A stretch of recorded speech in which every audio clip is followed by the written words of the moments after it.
उसमें हमने पढ़ा था कि हम एक्टिविटीज़ को मैप कर लेते हैं बिफोर, जब स्पेसिफिकली हम डिज़ाइन कर रहे होते हैं किसी प्रोजेक्ट को, और उसमें हमें आसानी हो जाती है, हमें आइडेंटिफाई कर लेते हैं कि which activities can be performed simultaneously rather sequentially, क्योंकि सिक्वेंशियल करने में बहुत टाइम लग सकता है, तो फिर हम उसे साइमल्टेनियसली आइडेंटिफाई कर लेते हैं।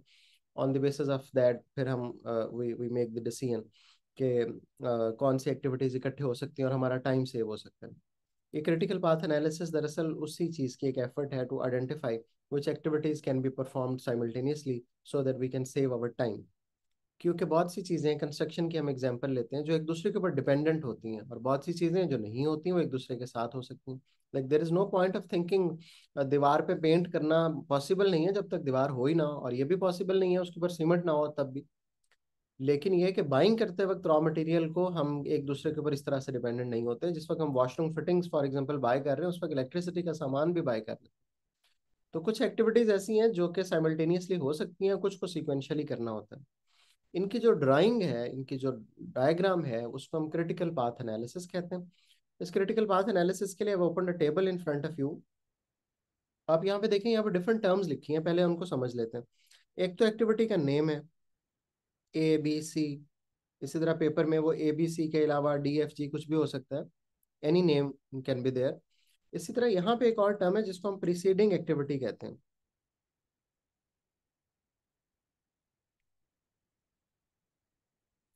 Preceding activity is the activity that has to be finished before the start of another. Preceding activity is the activity that has to be finished before the start of another.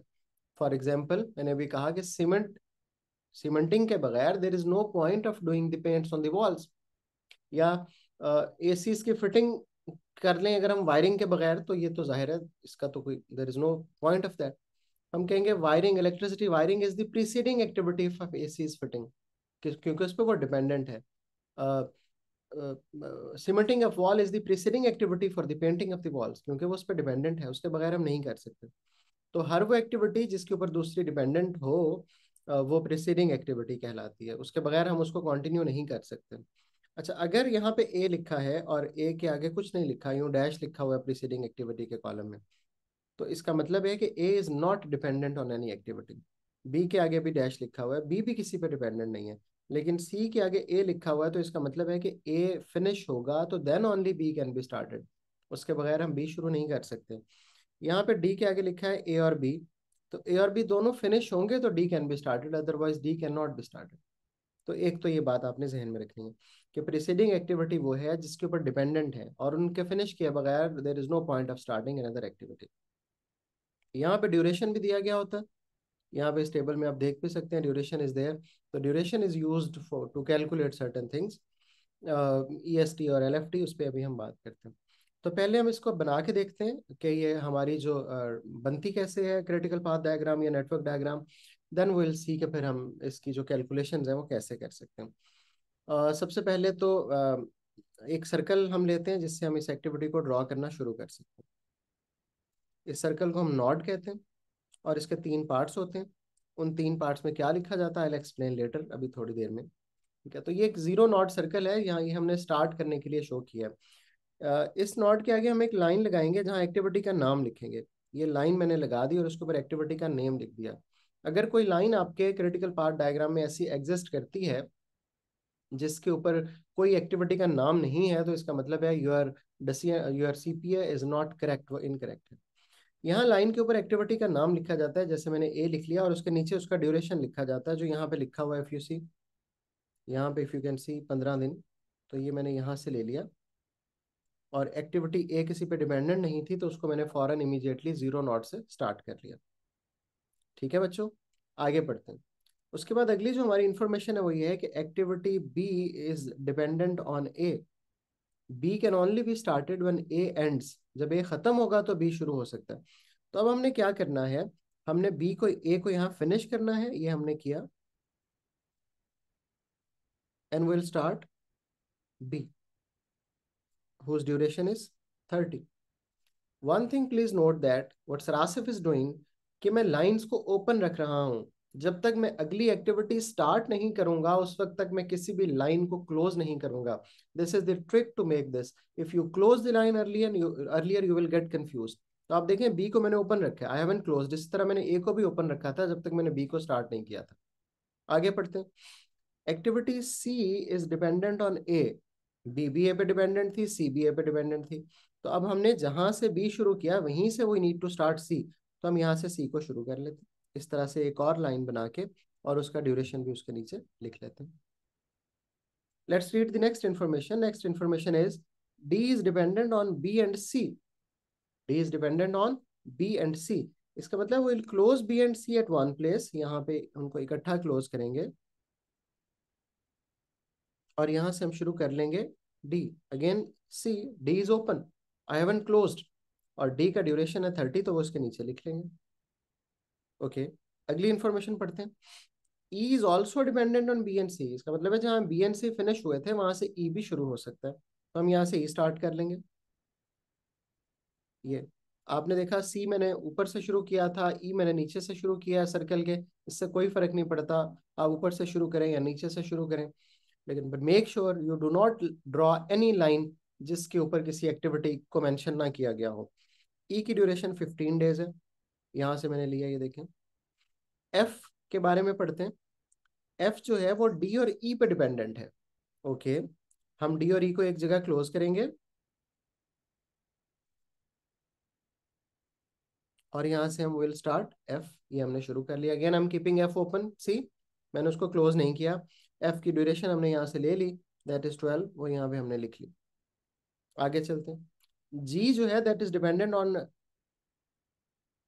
C, G is dependent on D and E, जहाँ पे D and E finish हुए थे वहीं से जी भी शुरू कर सकते हैं। ये मैंने यहाँ से जी स्टार्ट कर लिया और जी की ड्यूरेशन जो 8 है वो इसके नीचे मैंने लिख दी। आगे चलते हैं। एच इज डिपेंडेंट ऑन जी, ये एच इज डिपेंडेंट ऑन जी। अभी तक एफ ओपन है देखें, लेकिन मैंने चूंकि एच शुरू करना है तो मैं जी को क्लोज किया और मैंने एच स्टार्ट कर दिया, ठीक है, और एच की ड्यूरेशन उसके नीचे लिख दी, दैट इज 6। अब if you see there are two activities open now, दो लाइंस हैं जो कि ओपन है। जिस तरह हमने शुरू में एक स्टार्टिंग नॉट लगाया था ये वाला, उसी तरह हम आखिर में एक कंक्लूडिंग नॉट भी लगाएंगे यूं, और इनको हम क्लोज कर देंगे। ये हमारे सारे सर्कल्स बन गए। If you look at this diagram तो सी कोई लाइन ऐसी नहीं है जिसपे कोई एक्टिविटी ना हो, ठीक है। तो इस तरह से हम इसको सिंपली ड्रॉ करते हैं पहले। दूसरा काम है इन सर्कल्स के अंदर वैल्यूज को लेके आना। ये जो सर्कल्स हैं कुछ यूं होते हैं बच्चों, एक बड़ा सर्कल मैं यहाँ बनाता हूँ, यहाँ पे एक्टिविटी का नंबर लिखा जाता है 1 2 3 4 कुछ भी। यहाँ पे ऊपर वाला जो पार्ट है सर्कल का, यहाँ पे EST लिखा जाता है, that stands for earliest starting time.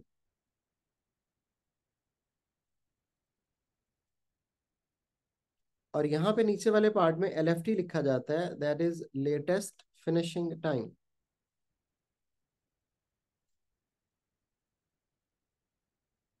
Earliest start time show करता है, जो ऊपर वाला पार्ट है सर्कल का, कोई एक्टिविटी जल्दी से जल्दी शुरू कब हो सकती है, और लेटेस्ट फिनिशिंग टाइम शो करता है कोई एक्टिविटी जल्दी से जल्दी फिनिश कब हो सकती है।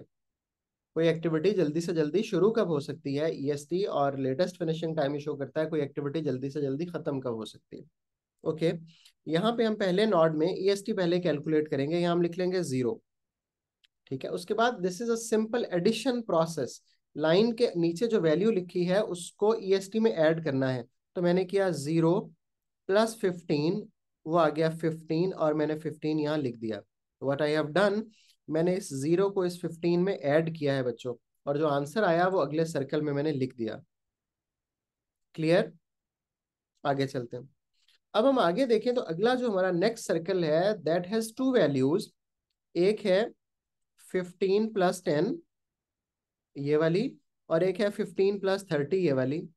व्हाट वी डू, हम दोनों को ऐड करके देखेंगे।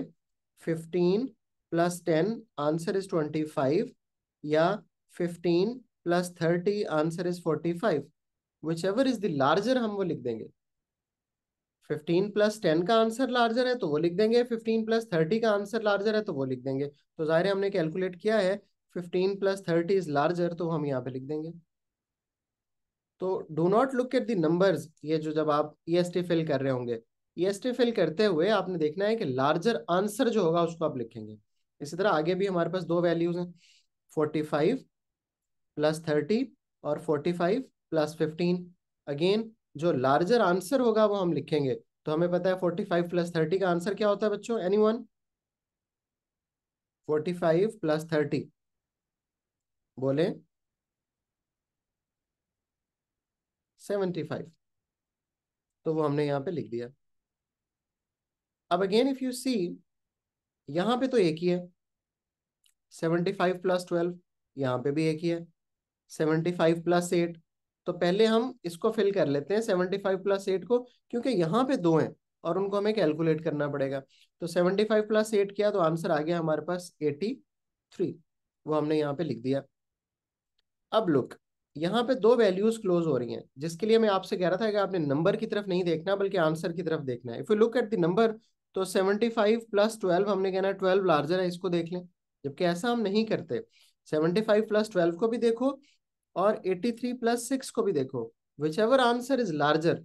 तो 83 प्लस 6 का आंसर क्या है, 89।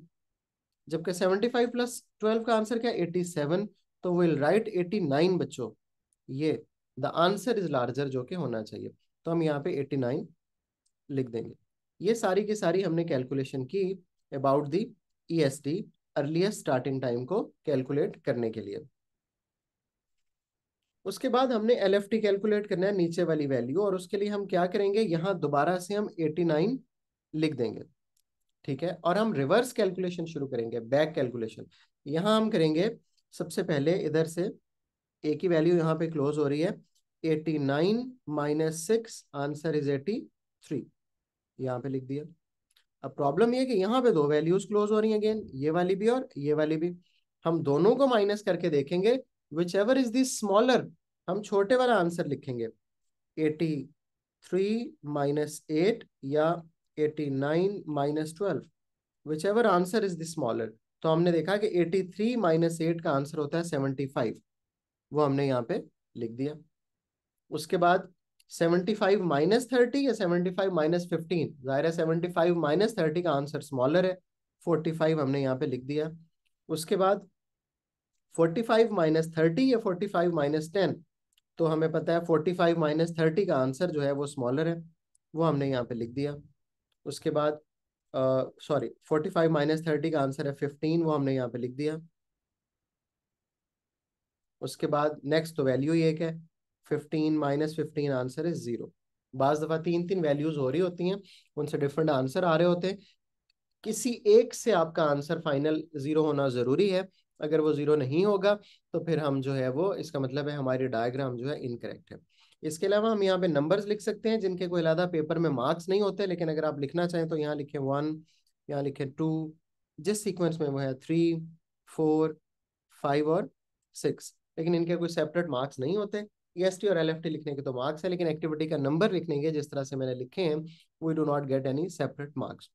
तो ये this is the simple diagram of the network diagram, जिसको कहते हैं क्रिटिकल पाथ एनालिसिस कहते हैं।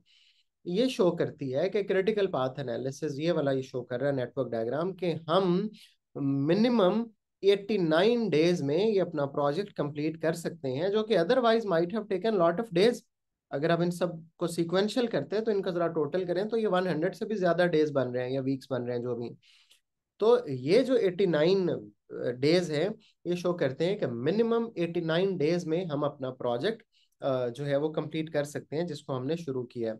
और फिर इसके ऊपर ये है कि हम टारगेट्स भी दे सकते हैं अपने जो एम्प्लॉयज हैं, अपने मैनेजर्स हैं, और उनकी परफॉर्मेंस भी चेक कर सकते हैं, whether they are completing it on time और नॉट।